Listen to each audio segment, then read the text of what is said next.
other shows we have for you to enjoy at myclassicradio.net. The Avengers was most certainly not a household name in South Africa prior to the radio series. With no national television service until 1976, the mechanism simply was not present in the country to show television programs to mass audiences. While many other countries reveled in the filmed adventures of John Steed and company, South Africa was not equipped to join in the fun. The series took Britain by storm and made a major impression in the American markets, being that greatest of rarities, a British series given a network transmission slot. However, as a filmed series, rather than a videotaped one, The Avengers was able to gain a modicum of exposure in South Africa through film rentals. Come and listen at myclassicradio.net.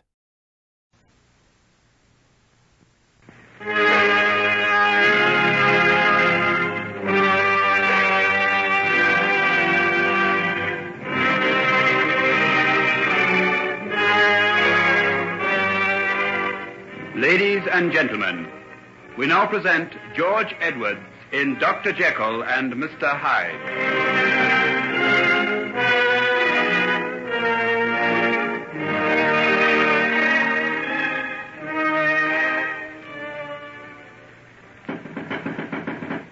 Who's there? It's Hugh. Hugh Lanyon. Oh, come out of there and act like a human being, you blithering idiot. Anybody else but you infernal. Yes, I know.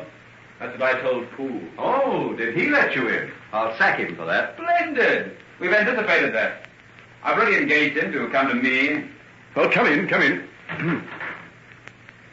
Well, what do you want now you've got me to open the door? Ah, nice little Bastille you've got here. No risk of unwelcome visitors breaking in with all these bolts and bars. What's the idea? Tell me, what have you been up to? When did you get back, and where have you been? I went for a walking tour through Austria and part of Hungary. Oh, a great pity you went with me. Never saw such girls. Got there just in time for the summer festivals. I was in my element, old chap. I'll bet you were. Sit down over there. Tell me all about it. Thanks. Do you know, I'd forgotten that people like you still existed. No wonder. This is a fine, dreary little morgue you've fixed up for yourself. Oh, tell me, what's that table over there? Looks like something out of the dissecting room. So it is. You see, this whole place used to belong to a famous surgeon before my father bought it. He used to carry out experiments here. Some say vivisection. No wonder the place brings me out in goose flesh. No windows either on the ground level. No. Didn't want anyone peeping in. And soundproof, too. When I shut that inner door, no sound can get through. And this is where you've been most of the summer. No wonder you look as pale as a ghost. Come along out of it. We'll take a bus and have a day on the Thames. You know, I'll bet you haven't had an oar in your hand since you left Oxford. Well, you're quite right there. I haven't. Then how about it? Listen, we'll hire a punt and get a picnic basket at some nice little country inn and lie out on the grass and eat sandwiches and drink good old English beer. And you'll tell me all about the buxom peasant wenches you met out in Austria. Nothing omitted, old boy. Positively nothing. All right. I'll be with you just as soon as I've changed my clothes. Come over to the house. We'll get the rascally Poole to put us up some food. There speaks the good old Henry Jekyll. Hence loathed melancholy. From Cerberus and Blackus, midnight born. In Stygian cave forlorn, amongst horrid shapes and shrieks and sights unholy. Stop it. What made you say that? What do you mean? For goodness sake, what's the matter here? Here, I say, don't throttle me. I'm sorry. I'm awfully sorry, old chap. I don't know what came over me, but those words... Oh, come along, let's get out of this quickly. Can't be too quick for me, old chap.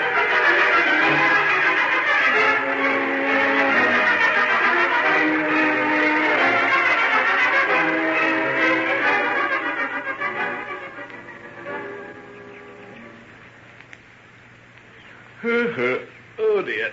Well, how about some more of your father's excellent ale? Where's your glass? Beside that tuft of grass. Oh, yes, I see it. Oh, dear, oh, dear. It's good to lie here with the sun in your face and the smell of warm earth in your nostrils. You don't know what sunlight is, or how the earth can smell, till you've lain out in the sun at midday in those Austrian valleys. And at midnight under the moon. How I envy you, Hugh. You can take your pleasures so simply. Just as simply as you swallow that glass of ale. I haven't noticed you showing any signs of constriction of the gullet. But I haven't got the capacity for roistering round Europe. I'm too much of a hypocrite, I suppose. I'm afraid of losing somebody's good opinion. You know what's the matter with you? No. Margaret Utterson. What? You've been trying to live up to her and acquire grace in the eyes of that jealous old Puritan of a father of hers. What rot. Oh, no, it's not. But it's a sheer waste of time. A fellow like you's bound to break out now and again. You know, it's my opinion he's delighted at having an excuse for preventing Margaret from marrying you.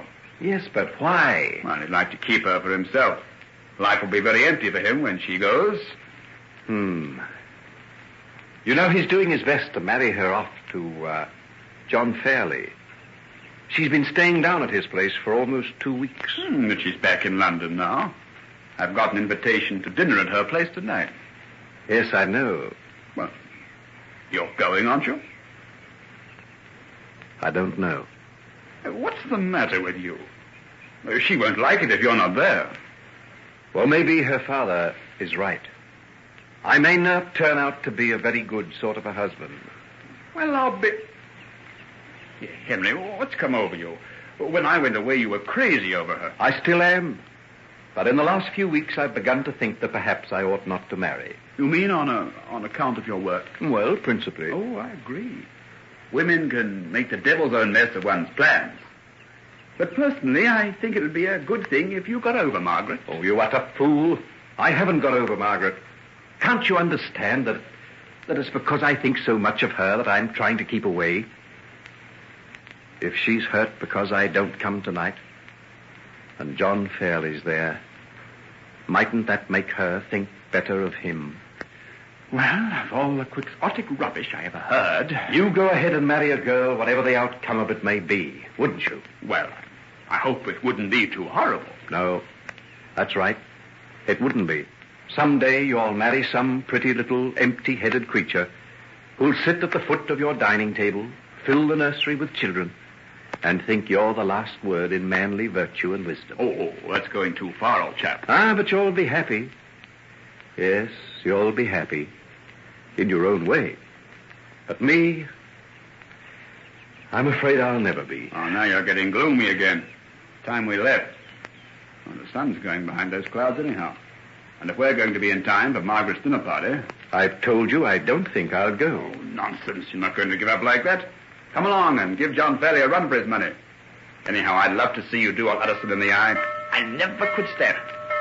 Hello? What's all that about? Comes from that building over there. Have you got any idea what it is? Some sort of reformatory, isn't it? That's right, so it is. By Jove, one of the prisoners must have escaped. Yes. Look at the warders rushing out through the gates. I say, is that guns they've got? Hope they don't shoot this way. Well, come along. Let's move off. They're bound to stop us and ask if we've seen anyone, and we'll be late enough getting back to town as it is. Yes, I say, listen, Henry. Why, there's someone coming this way. In a hurry, too. Now, I wonder if... Look, there he goes, behind those bushes. Look, just over there. Good Lord, it's a woman. Well, I'll be... Mr. Epley, don't let them get me. I'll be somewhere. Here, what's the matter with you? I say... Hetty Wilson.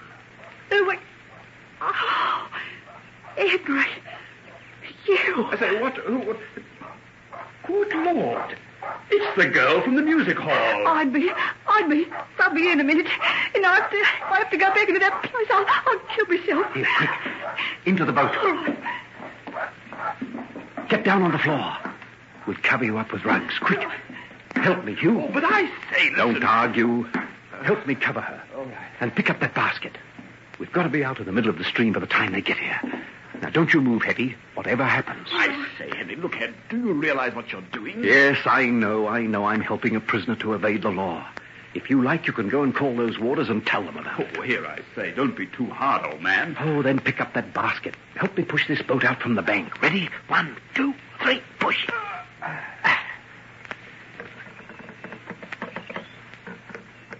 Now, Hetty, you lie down against those cushions, pull your hat over your eyes, and pretend to be asleep. I'll do any talking that may be necessary. A nice, quiet afternoon in the country.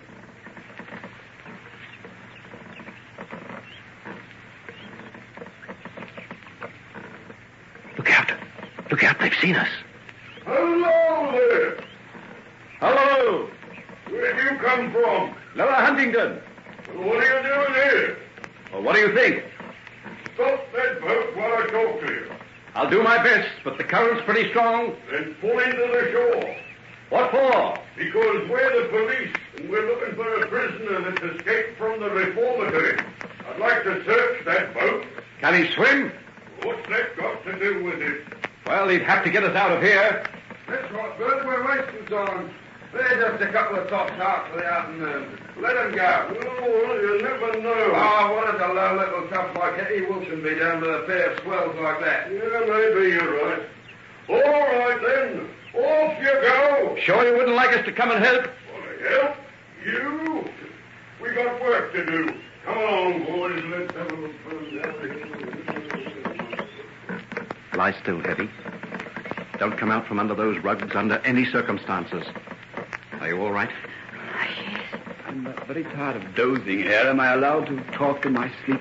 It all depends what you want to say. I just want to say that I may have had my moments in the Austrian Tyrol, but you go in for a form of excitement that's far, far beyond my humble scope. Oh, don't jest, Hugh. This is serious. Serious? Certainly is. Both of us might be struck off the rolls of the BMA for conduct improper to the dignity of our profession. Do you realize that? I do. And I'm expected to lie here and pretend to be asleep. Well, you'll have to do more than that before we get Hetty hidden away. Being a friend of yours certainly has its drawbacks. But you are my friend, Hugh, aren't you? Yes. Confound you. Now keep on with that rowing and let's get out of here as fast as we can. They only ordered the brass plate the day before yesterday, and I'll die of disappointment if I get the sack before I have a chance to hang it up.